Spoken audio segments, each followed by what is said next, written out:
And today we have Honey Badger versus Wolverine. Who wins War of the Weasels? Personally, I don't know. I don't have whatchamacallit. I don't know anything about either one of them, but I like Wolverine, the superhero, so I'm going to say Wolverine's win. An Oreo-flavored bowl cut wearing assault on the food web. A scavenging super soldier steroid weasel. Two animals infamous for durability blessed by the almighty, disregard of death as a concept, and being a part-time predatory hemorrhoid. An unstoppable force versus an immovable object. A fight as much philosophical as physical. Damn. Nah, like crash outs of the wild. What do you mean you have porcupine needles in your body and you're just like, I'm gonna get them. And today, we'll break down how these musclets match up until in the end, only one is left standing. Now disclaimer, I've actually done this video before, but after some additional research and some number crunching, my answers changed quite a bit, and after mulling it over, I actually feel pretty good about my pick. Another note I wanted to add is there are no definites in nature. What I mean is, if I say animal A would beat animal B in a fight, I don't mean animal A would run the table every time. It's more like if A and B squared up 10 times, I'd expect animal A to hypothetically win at least 6. Any debate worth having wouldn't just be one contender steamrolling the other. That being said, not even gonna lie, there's a video on my channel of me seeing who wins between these two. I still think it's gorilla, but scientifically speaking, it's the bear. Not sure how. Gorilla strength, but just boom, boom, this. And they pretty sure they have a stronger bite. let's meet the misfits. The Honey Badger's black Air Force energy emanating from an aggressive tube sock. At only about 20 to 30 pounds and a length of 22 to 30 inches, the glorified ferret is too small, too slow, and too solitary for a conventional way of life. In a world of fight or flight, the Honeyhead's defining trait is not having wings, and monochrome crashouts are actually their best defense. But it's not just a bluff. The bane of bees has 1.5-inch claws, mostly for digging and breaking into hives, and jaws powerful enough to crack open a tortoise. They apparently use those jaws to castrate larger animals to bleed them to death. Bro, how did we even get here? Like, damn, because being a turtle has to be one of like coolest animals to be because you just have maximum defense, and then something just comes along, just able to rip right through your shell like it's nothing. Bro, I'd be so mad if I were a turtle, and turtles can't like leave their shells like crap, like oysters or crabs and what thing I forget what they're called, but they can't just leave their shell. Hey. But if we want to be fair here, we do have to mention that the castration claim came from Kruger Park Ranger James Stevenson Hamilton in 1947 and hasn't been documented since. Either way, the real flex is that if cockroaches had breasts, they'd probably be honey badgers. They're that hard to kill. They famously have thick 6mm skin that can tank quills, bites, bee stings, machetes, and most importantly, severe maulings from much larger predators. The rotel also has freakishly loose skin that makes it nearly impossible to pin down without it turning around and delivering punishment to the face. Additionally, they have a reversible... As lions, we cannot let this escape. Because we can't go back to the pride, can't go back to our kid and say, yeah, he just got away. But a 3v1. Yeah, he just got away. Oh, we didn't want him anymore. Dang. Anal pouch with a smell foul enough to gift angry bees the power of discernment, although I don't think it would affect a rampaging Wolverine. All in all, the Honey Badger punches way above its weight, and it needs to have a chance. The Wolverine is a travel-sized bear on bath salts and a different kind of cockroach, living on the very fringes of existence where most others could not. Wolverines weigh about 30 to 45 pounds and measure up at 28 to 42 inches, and they also have the Honey Badger problem of not having the bulk of a bear, the parkour prowess of a puma, or the power of friendship like wolves. They do have jaws strong enough to crush bone and chew through frozen flesh, and 4-inch semi-retractable claws, mostly for climbing, but also for running non-retractable fades. Like the Honey Badger, they have thick loose skin, but also a coat to insulate them from the elements. They're also the IRS for animals way above their weight class, as they're on record shifting cougars, wolves, and in some rare cases, even bears from meals. And again, like the Honey Badger... Again, bro, as a bear, how are you gonna let this little bitty Wolverine stop you from eating?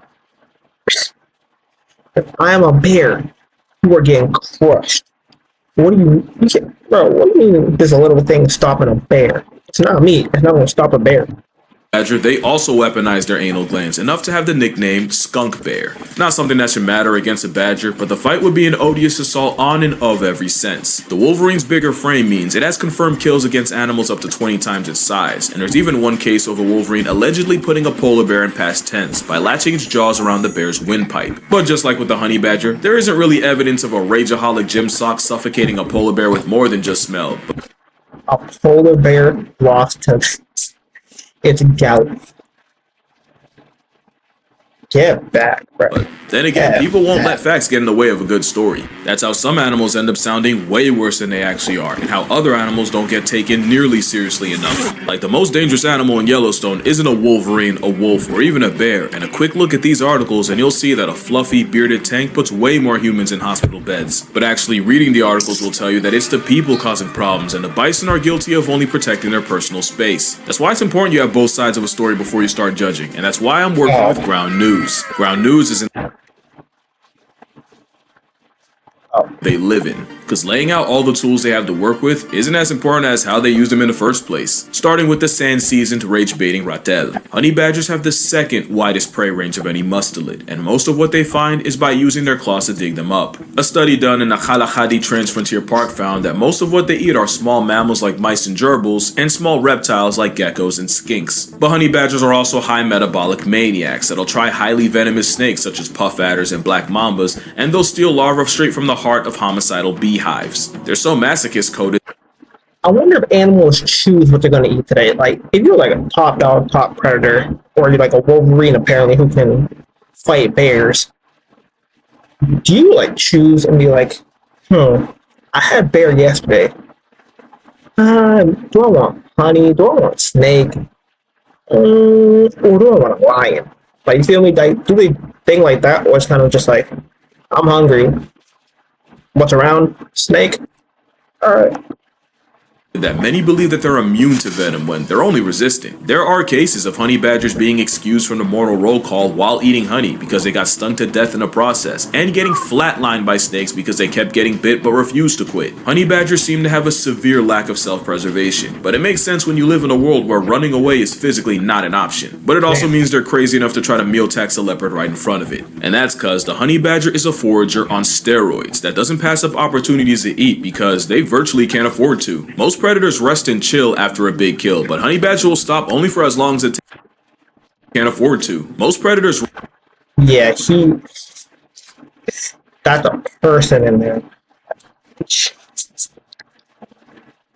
Nah, that's a person. Rest and chill after a big kill, but honey badger will stop only for as long as it takes to consume it before running off to find another. This mentality also helps his furry fitted sheet not fold in the face of predators. Constantly fighting back even inches from death means even if it can be killed, it often ends up being more effort than it's worth. In a desolate landscape like the Kalahari, an overachieving weasel scrounges a living in the area code of some of the most impressive and oppressive forces of predatory nature. Wolverines are survivalists on steroids that live in some of the most unlivable places on Earth. While bears hibernate through the dead of winter, the skunk bear is still outside in avalanche country. Those claws work as crampons to let the Hulk weasel cling to the side of a cliff, and having large paws means they can run across the same deep snow other animals would sink in. Those jaws are specifically designed to tear through flesh that's frozen solid, and a wolvie will eat every part of a carcass, right down to the teeth. They even have a molar that's been rotated 90 degrees for the main purpose of cutting through ice-solid meat. Also, they are the second most disrespectful creature to inclines, with number 1 going to goats. Wolverines will use mountains like we use crosswalks. It's actually why they're so impossible to keep track of. A motivated Wolverine will easily trek through 40 miles of rough, virtually inaccessible terrain in a day,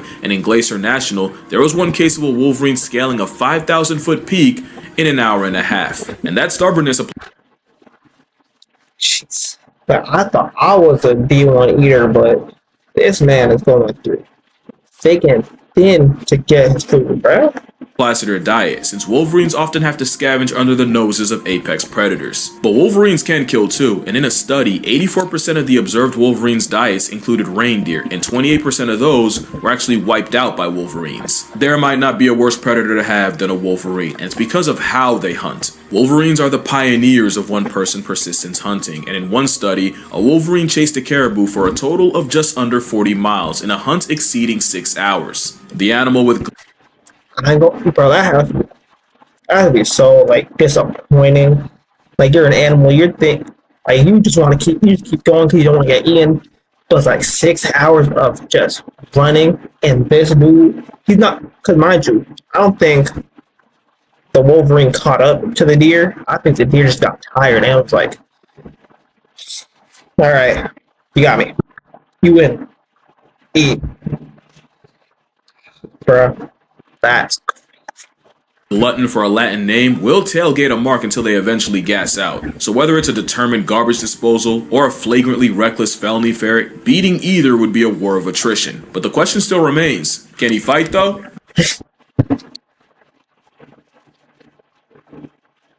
Both these animals rely on intimidation and offense. I still got Wolverine, bro. I like the X-Men. I like Wolverine. You feel me? And in a battle of attrition, it's kind of looking like Bro is gonna win. But I'm confused. No. This one in the summer. This is the winter one. Still going with Wolverine because like, sure, his claws may be longer, but his claws can just come out. Defense, but how do they fare when that bluff gets called? With honey badgers, those claws probably wouldn't feel good across the face, but the real damage is in that bite. A honey badger's jaws are strong enough to pull the meat out of a carcass after other predators are done with it. They're actually built for conflict because the badger's skull has a transverse mandibular condyle that locks into the jaw socket, creating a tight fit that secures the jaw and makes it incredibly difficult to dislodge or dislocate. That's how a honey badger maintains its dental grip on either prey or predators, no matter how hard they buck. The jaw strength is how honey badgers are documented murking goats and sheep, usually by tearing holes in their underside and disemboweling them. The honey badger will also use its nasty bite to factory reset snakes by immobilizing them with a bite to the back of the head. By essentially shanking ops with their teeth and using claws for leverage, the honey badger has scored some impressive wins against raptors like Marshall and tawny eagles, and even the African porcupine, the same one that's a lion's last resort. When honey badgers fight each other, again, like being an animal and knowing you have like good defense, and the only way you get like attacked is the only way you get eaten is you get jumped, and then this little thing comes in, one goal faces you 1v1 like Aaron the plumber, always trying to run the fade. You try to hit it with some your clothes, it's still coming after you and still trying to eat you. Man, I'm so mad. injuries show that they go for the face, neck, and underbelly because they know that everything else is a waste of time. The honey badger is an absolute stonewall, but its size means it's realistically not killing prey bigger than a sheep. Not like the Wolverine. The Wolverine is a walking vice. Who is recording this? That was such an intimate moment to record. Brody is trying to clean himself in the wild. I know he's outside, but it's like he's in the wild. He's doing his thing, and someone's just there like, look at the honey badger. Licking at the bulls. Grip capable of crippling prey. They have the same tight seal jaw mechanism that all mustelids do, and they use it by climbing on top of prey and eviscerating the neck and shoulder area. One of their favorite strats is running up on prey trapped in deep snow and essentially turning. No, it's crazy. If this is animated by the right person, this will look so tough. Their last moments into a rodeo. Wolverines have used this to single-handedly take down Dall's sheep, reindeer, mountain goats, elk, and even the biggest mark in the area. From 1967 to 2001 in Krasnoyarsk, Russia, there were 19 cases of Wolverine's flatlining moose, and based on the bodies, they favored tearing at the legs, neck, and shoulder. Now to be fair, the Wolverines usually went after the young, the sick, or as mentioned, those swallowed by snowdrifts, but it's still a feral ferret the size of a mid. And then again, the honey badger is facing lions. You feel me? Like, it getting jumped by lions and porcupines. I don't know, Wolverine. Dog taking the life of an animal 20 times its size. Against each other, they use their hook claws to grapple and try to land their trapped jaws around the face and throat. The Wolverine has a higher power rating than a honey badger, but the honey badger has that dog in him. Even in a dying effort, honey badgers have been known to throw hands at a lion for hours. But there's another aspect we gotta look at, and this might actually be what decides it. How they match up with predators is a big factor, since in this fight they're going up against another predator. And there's no shortage of threats to a honey badger's well-being. Lions, hyenas, leopards, wild dogs, crocodiles, baboons, and pythons are all liable to catch an African aggro skunk slipping. As much as their crocodiles, baboons, and pythons are all I mean, he isn't a tough for a lot of people. It's like there's no superhero named after a honey badger. Not even a whatchamacallit, not even a bad guy. So I don't think it's that crazy. That's what my mind's at. Plus, like lions, crocodiles, snakes, monkeys. liable to catch an African aggro skunk slipping. As much as their reputation precedes them, honey badger got quite a lot to give a shit about. Even though they can live for nearly 30 years in captivity, in the wild most won't make it past 7. Honey badgers aren't the indestructible black and white badger berserkers the internet says they are. They're actually very vulnerable to predators. And it seems that the honey badger's 2 biggest threats are leopards and hyenas. As funny as it is, mature lions typically avoid them since beefing. Do people not understand that when they're full, they're next? I know what, bro. I'm the lion. I see this blonde lady right here. I'm like, I had honey badger last week, but there's some like nice looking human. I've never had human before. I'm gonna need that still. With a malice-operated weasel when you hunt buffalo for a living is a genuine waste of time. But leopards and hyenas are more curious, and since a foot-tall badger can't outrun a hyena gang or sidestep a leopard, they literally have no other option than to fight to buy itself extra time on Earth. But ultimately, honey badgers have no shot at crippling any predator bigger than a jackal, and it becomes a losing matchup when a predator decides it does have time. It's just that the honey badger's crackhead determination means it can survive situations they have no business walking away from. Wolverines don't face the sheer volume, but they still have a familiar feline build, one of the greatest pack hunters of all time, and one of the largest land predators on Earth to deal with, like the honey badger. That's what I'm saying, bro. Like bears and wolves and cougars. I don't know. Like if this is able to take down a bear, I'm not sure that another animal can do to it, especially something similar in size. The only way, like, either one of them gets an advantage on each other is if they're surprised at something that looks just like them, but like isn't as dangerous as them. Like they've never had to face something something with a similar size. That's the only thing that would be like, oh damn, this is new. How do I maneuver? The Wolverine's durability has been blown up as time's gone on. They're actually really vulnerable against wolves. They'll square up and fight the good fight, but they're as brave as they need to be until there's a tree. In a study on the mortality of Wolverines in Sweden, over 40% died to a predator, likely a wolf, or another reen. Of course, we're still talking about a frickin' Wolverine, and you gotta take a gigaferret capable of offing elk, lynxes, and on the right day, a moose. Seriously, Wolverines are a legitimate risk to predators that can't afford to tank injuries, and this can lead to them getting bullied out of resources that may not have been worth it. Wolverines are one of the rarest mammals in America, and because they typically live in the inhospitable, we don't really know how these encounters typically go, but we know one thing for sure. And again, who was reporting this? Who was just in the bushes seeing, like, oh my god, look, the wolf versus Wolverine. Wow. Like, if what if they decide to team up and attack you? That's mine. I'll play with the wild. I don't know. Wolves, cougars, black bears, and brown bears can and have killed Wolverines, and no Wolverine has been recorded murking one of them, unless you believe the polar bear story. So now we have everything to decide who would win, but now we have to decide what winning is. Obviously, there's no question who wins in a fight to the death, but is it still a W if you can force a forfeit first? In nature, a fight to the death is rare, because the injuries sustained would likely life-deprive both sides anyway. As much as the drama of a drawn-out cinematic duel to the death would sell, getting one side to turn tail is just as valuable a win. So here, a win would mean either straight up destroying the other, or successfully intimidating them. Now let's finally set the scene for the fight. It's the middle of an unbearably long dry season when a Wolverine and a honey badger run into each other at a fresh deer kill. Neither's eaten in days, and both may not eat for several more, and with these being 2 prime males, this fade might be fatal. Let's review what we got. The honey badger is arguably more durable, surviving maulings that would likely kill the Wolverine. Plus, a honey badger is liable to fight to the absolute death. But even in a fight going the distance, the biggest question remains: how does the honey badger basically beat a bigger version of itself? itself. The Wolverine can survive one of the worst conditions of any predator, and the same jaws that can cripple a moose and allegedly a polar bear should be enough to crush the honey badger's skull. But the Yeah, because moose are. I would think mooses are more durable than elks and lions.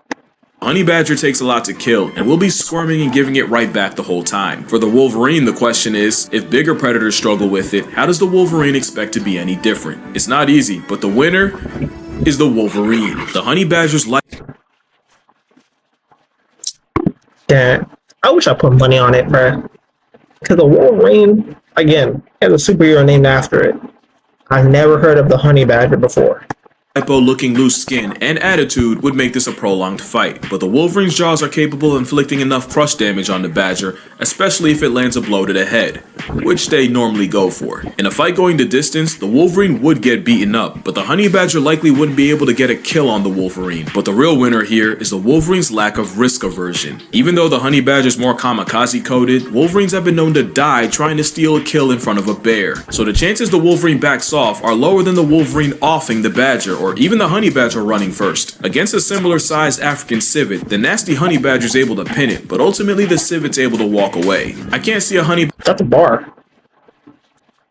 the nasty the badger, or even the honey badger running first. Against a similar sized African civet, the nasty honey badger is able to pin it, but ultimately the civet's able to walk away. I can't see a honey badger submitting a much bigger Wolverine, but like I said, there are no definites in nature, and in a best of 10, I'd expect a Wolverine to force a submit or a retreat at least 6 times. It was close, but in a matchup like this, only one can take the W, so it's only fitting that the Wolverine already has it. But that's gonna do it for this video. Drink water.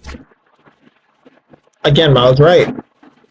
No character in Marvel or DC is called the honey badger. With that, good night.